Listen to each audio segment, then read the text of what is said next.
Good morning, Your Excellency. It's just going to be very quick. I have answers to all these questions, but we want to hear from you, and I'll refine it as we go along. Okay. We want to put you on the cover of the magazine. Me? Since you've taken my job as the Chief Marketing Officer of not just the States, but Ibom, we're happy. So you're going to be on the front cover. We want you to tell the story. And of course, we want to be able to amplify Akwa Ibom as a tourism state, which it is. Mm-hmm.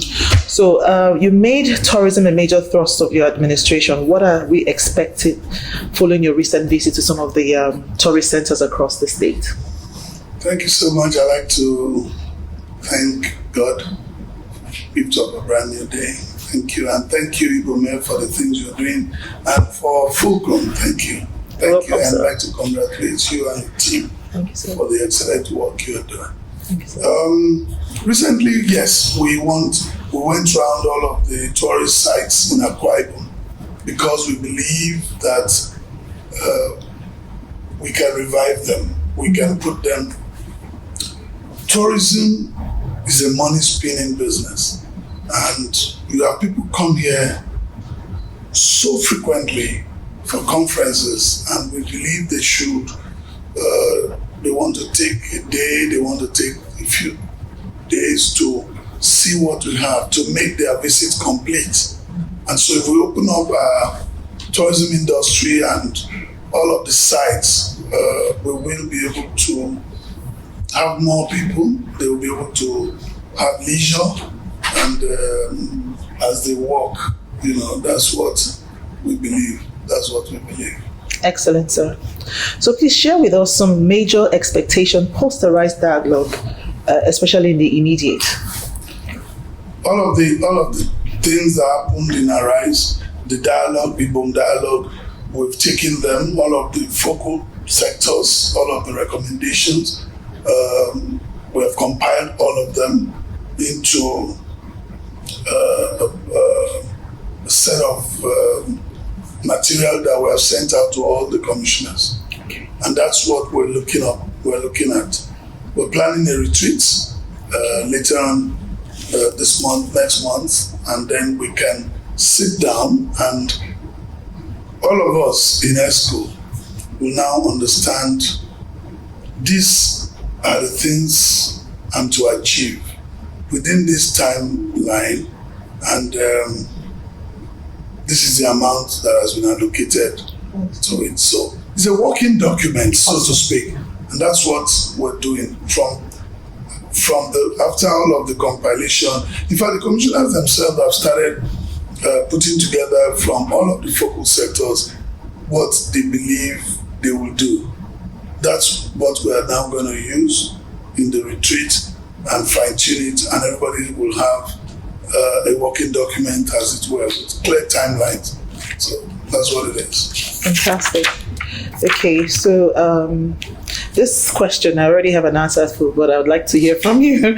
What is your administration's plan for Ibom going regional? I would rather want to ask what they are planning going regional. Yeah. But I know we're giving Ibom all the support you need. We're very grateful. And we know that we have to tidy up the international terminal itself. Yes, we're looking forward. And we're working with the contractors to ensure that it's done.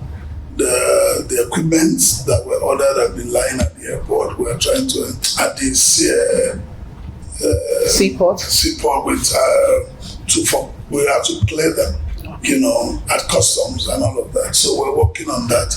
We hope and trust that by the time before the airplane coming, we would have tidied up that area. So I know Ibom has a robust plan. We're supporting them on that plan, and it will be a pleasure to see us begin our regional operations.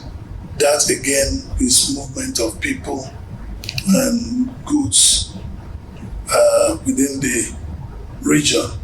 That is something that will also promote trade, promote commerce amongst our people. Thank you so very much, sir. My next question. One of the things that most tourists look forward to when they come for recreation is a sense of security. We just want to know how secured can we make people feel when they come into the state. Without a doubt, Akwa Ibom is one of the most secured states. Yes, but we want people to be able to come into the state without having to know someone before they can move from point A to point B. How do you plan to make that happen?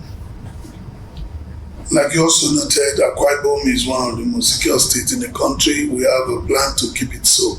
So recently you will see we had created a Ministry of Internal Security and Waterways. Amazing. And that we intend to use as a rallying ministry with all the security services. And then we are trying to create Ibom Neighborhood Watch. We've sent a bill to the House of Assembly so as to enable us create the Neighborhood Watch. We have youths in each neighborhood take responsibility for security in their neighborhood. So we can recognize them. They can take charge of, at least they can give intel to the police. They can work with the police, give them intelligence report.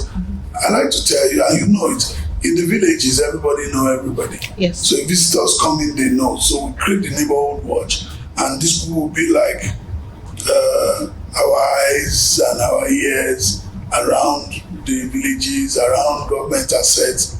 That's what we're trying to do. The Ministry of Internal Security is doing very well. It's doing extremely well, and I like to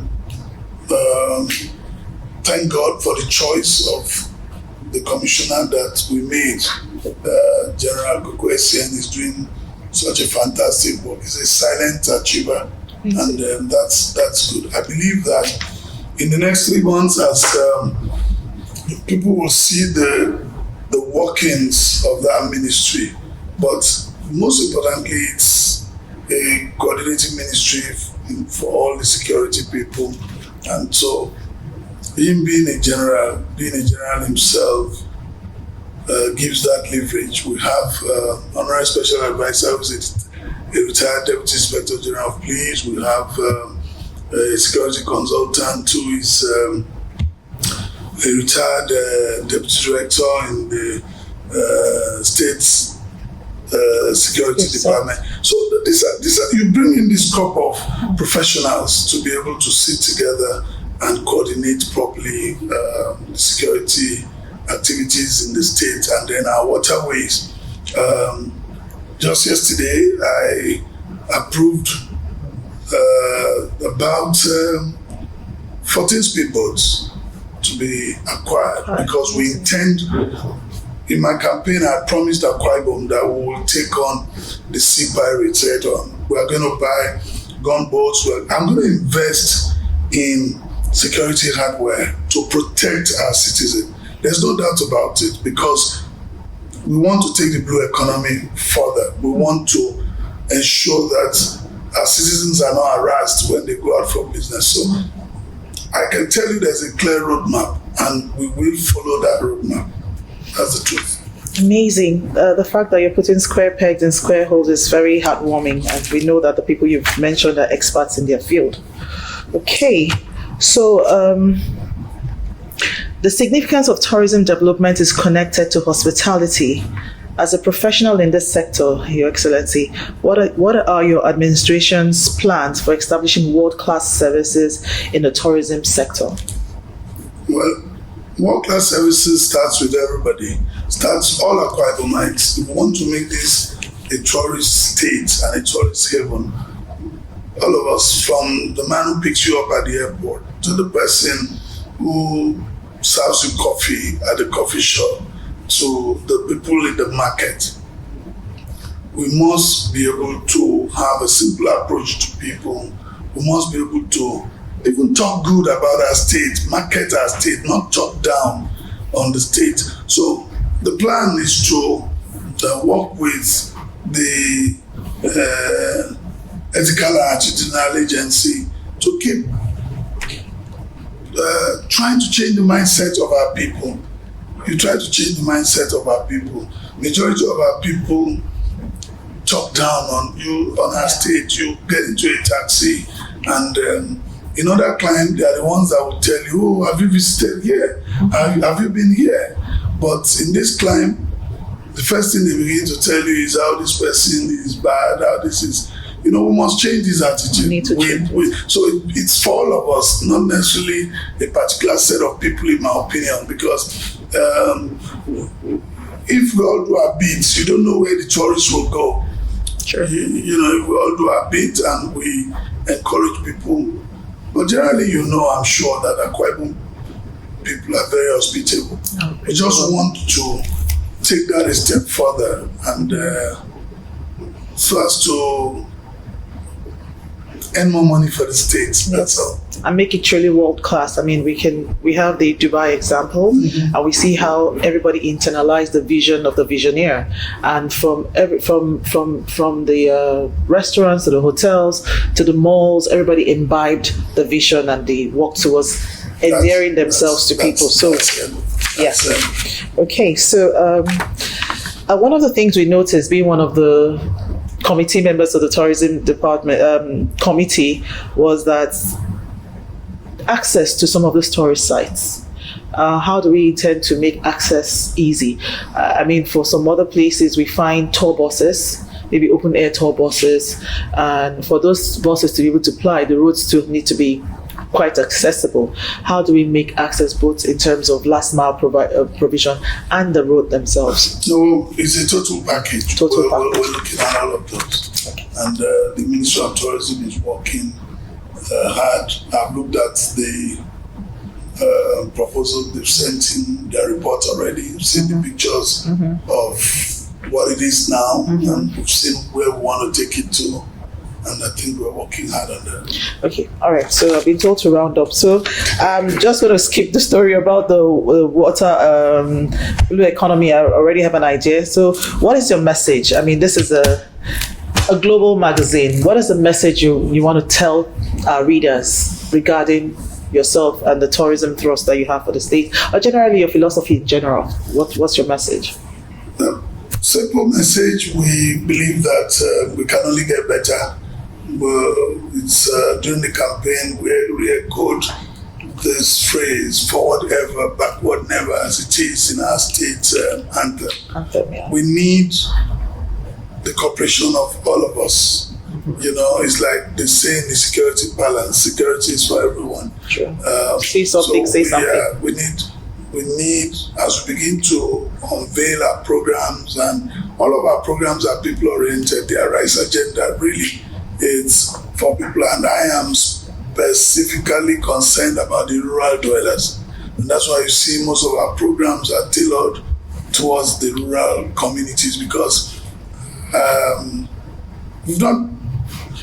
we are not over with the urban areas. We'll still do what we have to do. Legacy projects, of course, will be there, but you see, I believe that the rural people need to be connected to what's happening in the urban areas, and you can stem the rural-urban migration. Let them also have a feel of government, proved by the provision of simple amenities, water, lights, hospital, school, and we're remodeling our primary schools. And that's what we want to. We feel that there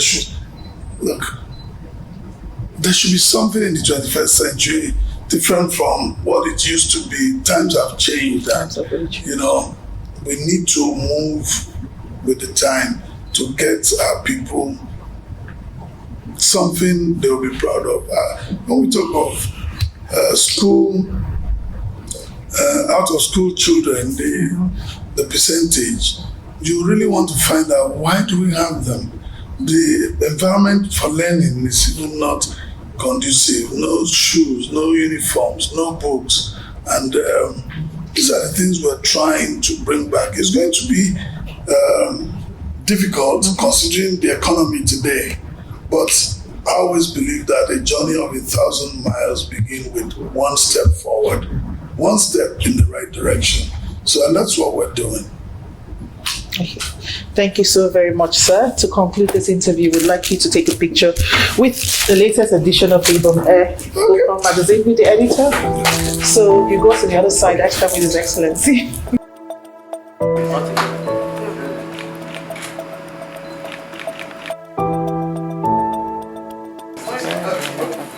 Oh, no, if you take the first one, I get it.